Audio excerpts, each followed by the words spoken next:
Hello,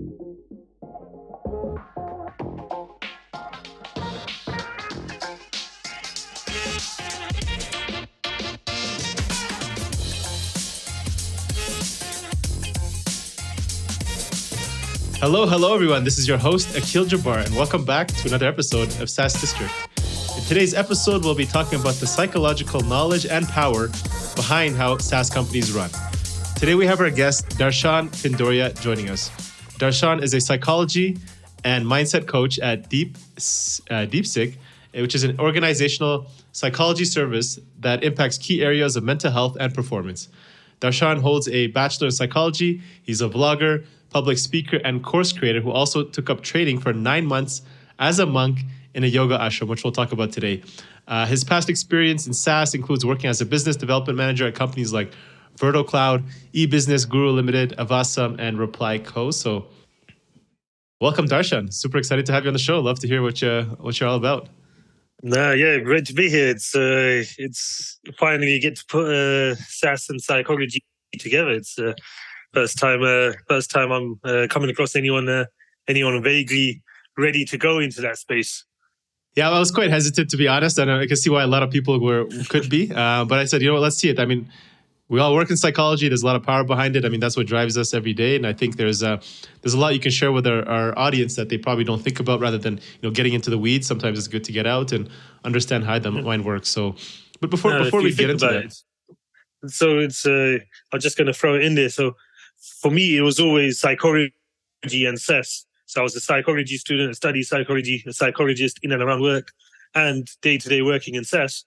So the two worlds were always together for me. Now, coming into your world now, it's heavy on the SaaS side. So hope to bring that psychology introduction in.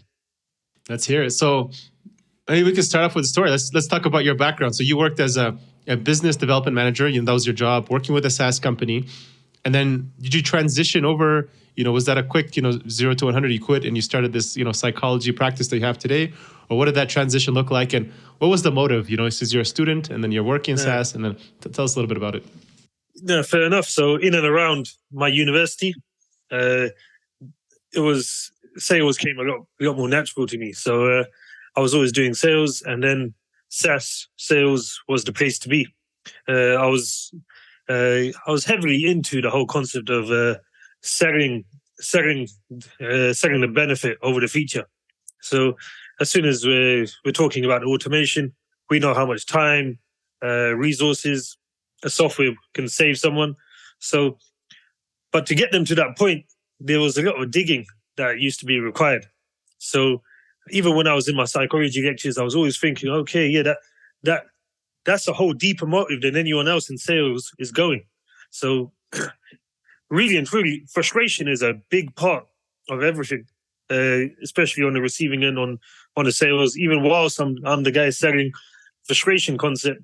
So I was just, I was observing people, and in terms of, I was raised heavily within a community. So communities helped me out a lot. So psychology, I had a lot of practice clients. I had evenings, weekends, and day to day, SaaS-based sales was day in, day out. That was the breadwinner. So over the last, I would say 10 years now, just over 10 years, between taking on clients for psychology and in terms of my main income, until before COVID, it was always in SaaS sales. And COVID came, the company that I was with, they didn't quite make it through lockdown. And then that's when I said, okay, now's my time to go full time with psychology. Okay. So since then, you've been kind of at this full time. So you quit your job and this has been your full-time practice now. Exactly. Yeah. Interesting. Okay. So, but before, let's go back a little bit. When in kind of your world, so you're working, you transition here, but you also became a monk for 9 months. So maybe there's people who are maybe thinking about, following the same journey in their own lives. Maybe they're quitting their jobs, or, before starting their careers, or somewhere further down in their careers. This is something that they're looking to transition to. Okay. What did you learn from it? And then how do you apply it today, whether that's professionally or not? Yeah. Fair enough. So 2010, I went work experience in IT. And that's when I realized I don't want to be the guy sitting at a computer all day long. So I went out to India. I never knew I wanted to be a psychologist or anything to do with the whole life coaching side of things. And then I met a yogi. His level of thinking, it just came as a shock to me. The way he lived his life, he was able to wake up 12:30 every day at night, go to sleep around 10. He's up and running. He doesn't really get tired. The same level that I would get tired. He'll be working in the kitchen in the day. He's fine. I was just studying his lifestyle. I started asking the questions. Then he taught me how to ask questions. So that's something that I was never taught in school. I was never really delved down on it. The whole concept of asking questions, making sure a question actually leads to a solution. There was a lot of Q&A that was happening between me and him. That's what inspired me to go into psychology. He told me, go get a degree, and then come back after. Then we will talk. So spent 5 years at uni, and then in my mind, it was always ticking. After this, I'm going to India. I'm going to go spend time with the yogis and stay as a monk. Then you got the two options. You could either give your life up and stay a monk, or you could take the training and come back. So I ended up going open-minded, say I might want to do this full time, just leave my life out there. And then between the two of us, we decided, okay, I'm better off going back, take what I've learned and apply it in London, essentially. So yeah, 9 months as a monk, it's very different to everything that happens here. Everything is different. Oh boy, the way you sleep, what you even do everything for. So we eat to stay energetic. So right now, we feel we eat just to stay alive type of thing. No, we eat to energize ourselves. We breathe. We breathe to control our mind. So a lot of things, it was really about self-mastery. Now, within 1 week, I've covered a lot. I'm sitting there thinking, wow, a lot of changes happen in 1 week. And then I'm putting through for a longer period of time. Then you start realizing, okay, I need to question why some of this stuff is working. So then I went into the whole deep dive into the knowledge. I got the knowledge. I spent 3 months, my first time in ashram, then came back, was in the UK. I felt I had the knowledge, but I was struggling to apply it. And that kind of got me a bit still in life. It didn't get me the results. So then I went back to ashram. Then it was just practical only. I didn't get to, my trainer, he said, no more asking questions. You're going to just get on with life, do exactly as you say. If you struggle to do what we say, then come back to us. We would advise you, but really get on with your life 24/7 in the whole concept of self-mastery and build up your power, build up that energy inside of you, build up your physical strength, mental strength. So done that. And since then, I honestly believe life's been really good. It's just mentally, the focus level, ability to apply these concepts, apply a lot of the training, really spark a good spirit into my life, essentially. And then I went back again for another 3 months. That's how I made it as 9 months as a monk. So the in and out concept helped. It just helped me recalibrate every time. I thought I knew something, but I didn't. So then get it checked. Little reality check, yeah. Just a few follow-up questions. When you went the first time to India, and did you go with the intention of like, I want to go and become a monk? And did you seek out this yogi, and how did you find him? So that came because through family. We've always known my dad went when he was young. His dad would have went when he was young. So there's a bit of a family tradition, but that was in India. That tradition never quite made it to the UK. So I knew where I wanted to go. I've been in interactions with these yogis pre-hand, so I kind of knew which. There's 250 of them, so I kind of depending on what you want to learn, you go to that individual, and depending on the relationship that you build. So yeah, that essentially built me up. So it's one of those things. I did go with the hope of staying there forever, if that makes sense. But yeah, I didn't go deciding that I'm going to stay there forever. I went with an open mind, essentially. Now, because I went with an open mind, I wasn't. I was working at a faster pace out there because I knew I've only got a limited time here. This might just be a limited time I've got here. So let me learn at a faster pace, that type of thing. Otherwise, if I knew I was just going to stay there for forever, I could have done it a bit more ease myself in type of thing. Got it. And you use the word now that what you're focusing on, 24/7 is building up your power now. I'm assuming that comes from, spiritual side. What does that look like? How are you building that up? Do you have a routine that kind of defines that? So strengthening. So if anything feels hard for you, anything that's good for you that feels hard for you shouldn't feel hard for you. So that's the concept of self-strengthening. If you strengthen yourself up, what is necessary in your life should not feel hard. It should feel a lot more casual, essentially. So waking up, whether it's bathing in cold water, whether it's doing a yoga routine, whether it's controlling the mind, whether it's focusing down on anything, all these things that naturally feel hard, it's big. We haven't strengthened ourselves up on that. So therefore, we feel it's harder. So strengthening ourselves up, keeping that discipline, and really making all these essential things casual in your life. That's what we call the starting platform. So now we've got a body to use to go out into the world and do whatever we need to. So you're talking physically at the first? Is that the first thing you want to focus on? Yeah, it's always going to be physical, mental, and spiritual. So physically is heavily to do with routine. If you get ill, there's ways to build your immune system. There's ways to not damage yourself through what you eat. And in terms of the yoga, staying flexible, making sure you can stay still for a good amount of time. And then mentally, if you've got that physical aspect sorted, mentally, you're not going to feel drained. Now, that's the biggest key. Mentally not being drained is a big answer in itself. So if you're mentally energized, everything else comes a lot easier. And then digging into the whole spiritual side of things, making sure you feel the right way, making sure no one can come and interrupt your flow. So all of that, that's where the spiritual growth comes in. So keeping that as a focus, there's going to be times we focus down on certain aspects of it, try really build them stronger. So let's just say my daily routine, making sure I'm able to wake up on time, make sure I feel good when I wake up. There's going to be phases where if that knocks off, I'm going to have to go focus down on that, make sure I get it back up, and then carry on, making sure a lot of these things do not become hard again, because you have to do the effort all over again.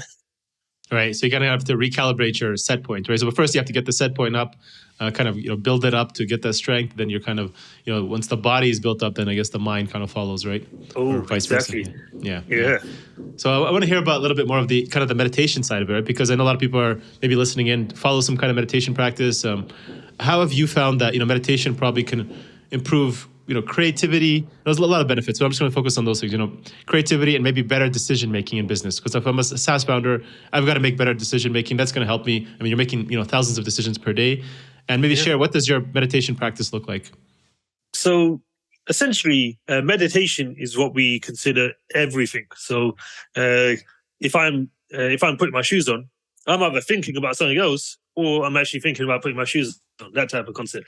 So being aware, being constant, being a level of assertive on purpose with your mind. So we call contemplating the first step of meditation.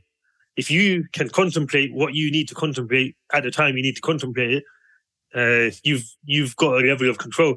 Now, when you go into meditation, if you know what you're looking for, if you know a direction or where to go, if you want to channel energy through you, all of that, those all become your style of preference. Now, I ventured into that. I ventured into the whole going inside. I ventured into the whole eyes closed meditation, sit down.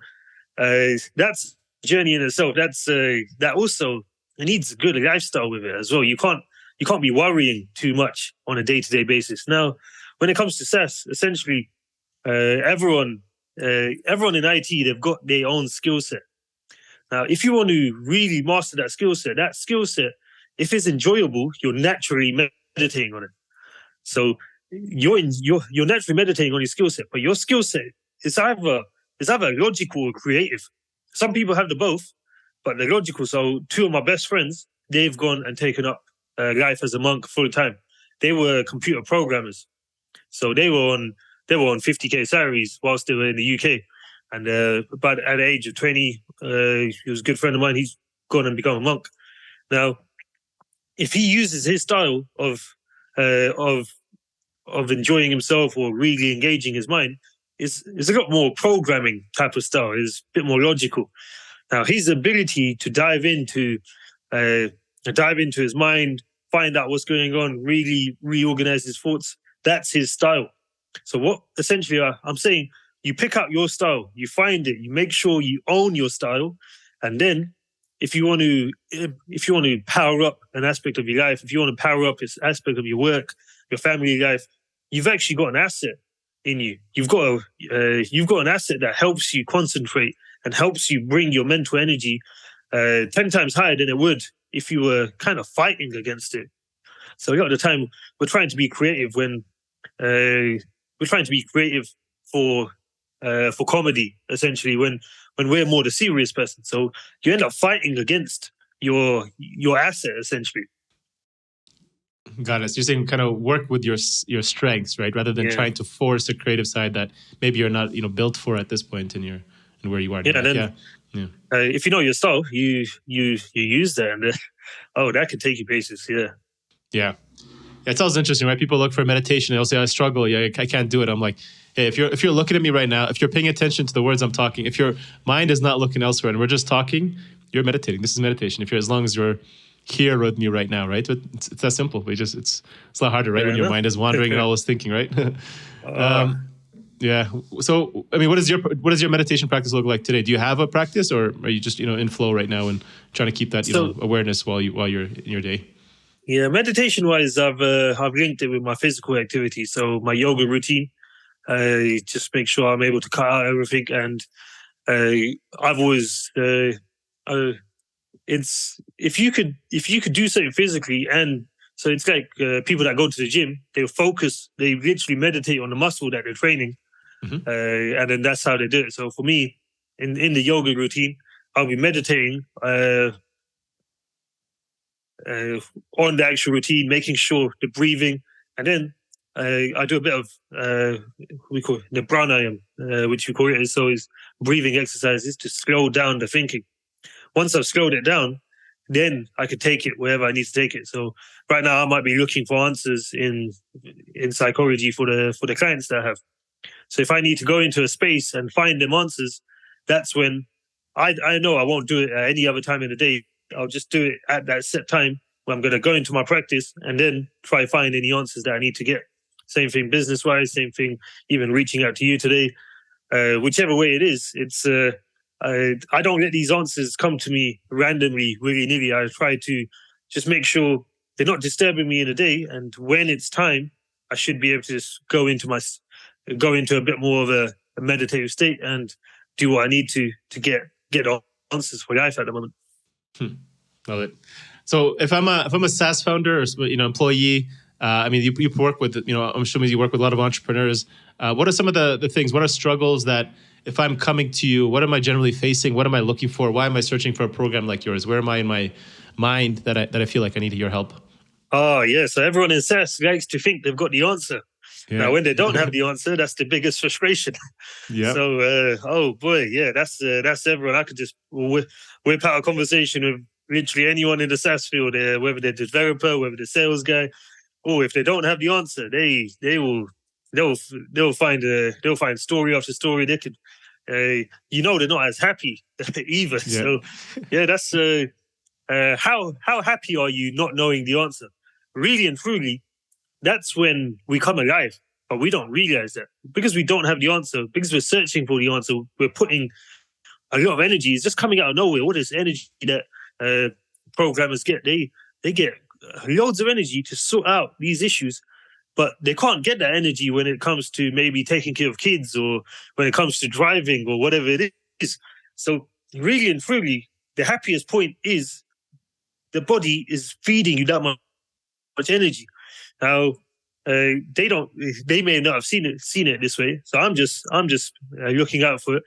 Now, if they wanted to sort out anything in their life, they could just utilize their strength and sort out anything in life because their thinking power is a lot higher. The ability to solve issues, all that skill set is there.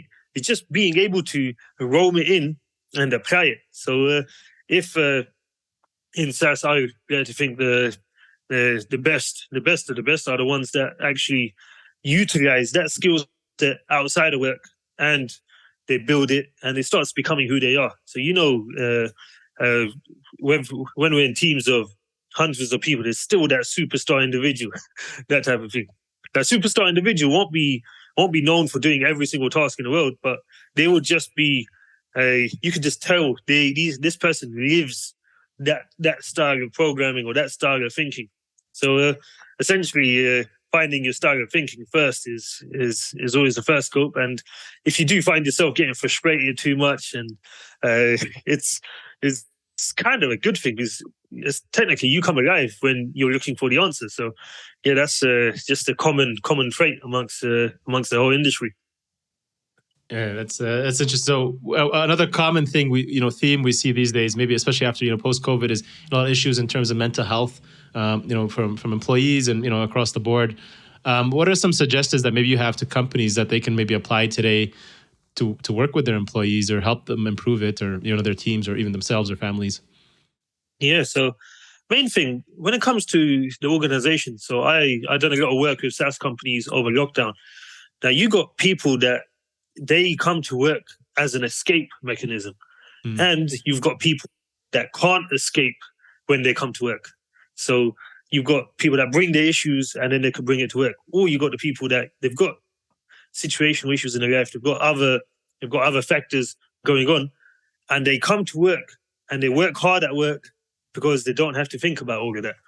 Now, if the company doesn't address these two types of people, it's going to work against them, because the person that's trying to forget everything, they can be triggered. And if that trigger happens in the workplace, there's everyone's just going to be left confused. It's like, oh yeah, this guy is normally a calm person. What happened all of a sudden? This and that. I never knew there's something this deep going on in his life. So they actually need help, but they're the more quiet ones. So you're never going to find out that this person even needed the help in the first place.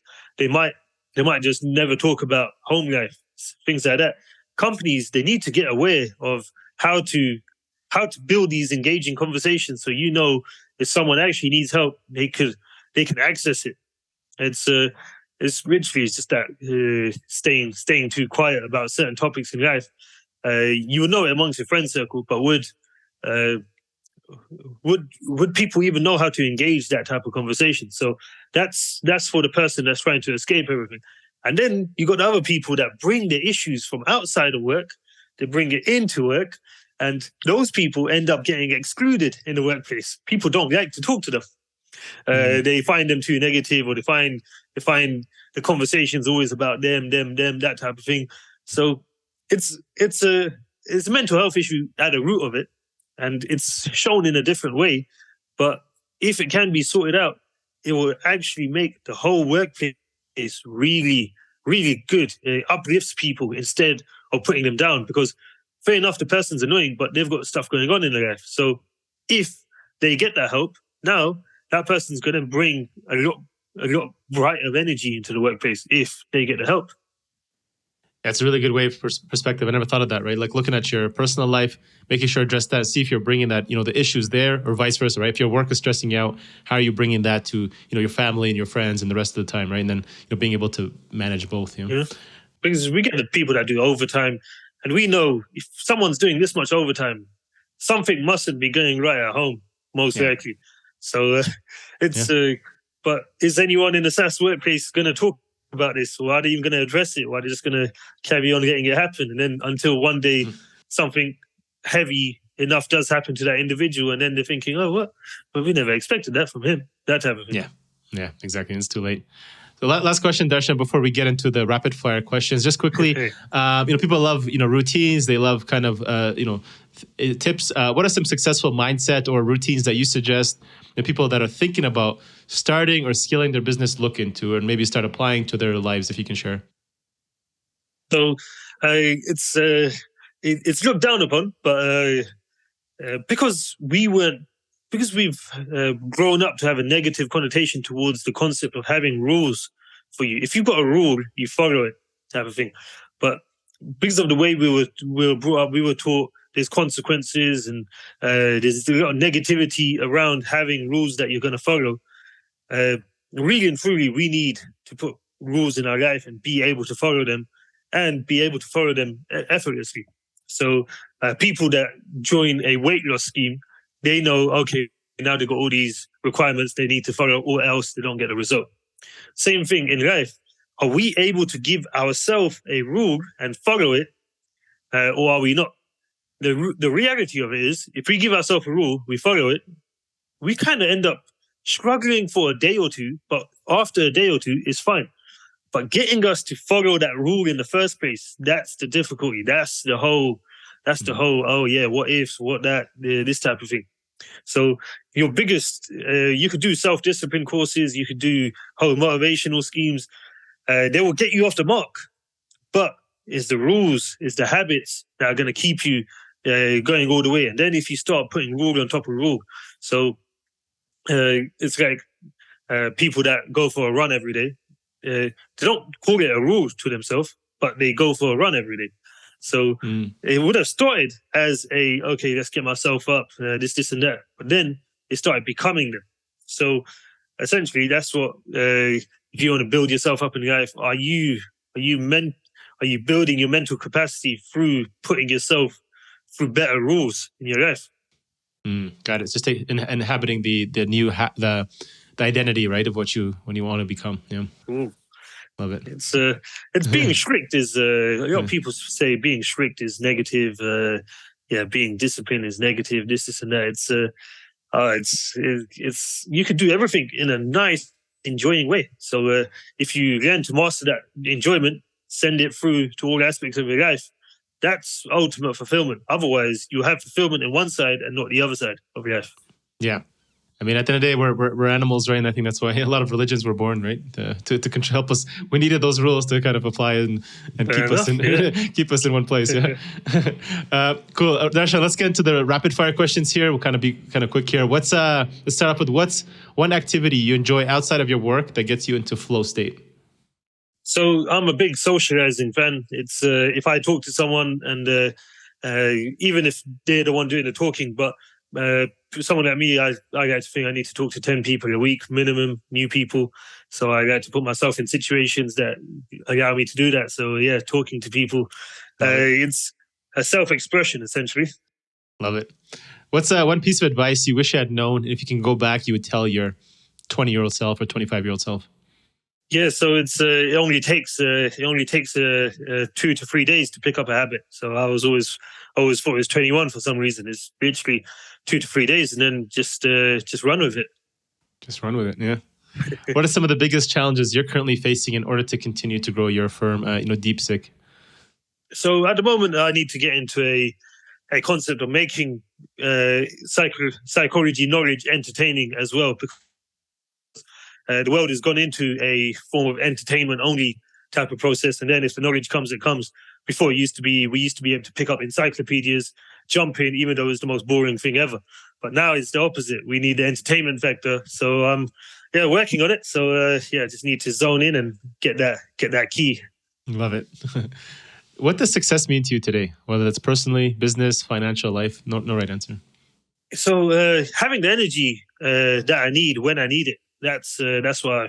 So even if it comes to earning money, whether it comes to taking care of the family, do I have the right energy when I need it, as and when it's required? If you've got the energy, you can do anything. You can go out and work 24/7 if you need to. So whichever way, assets will come to you.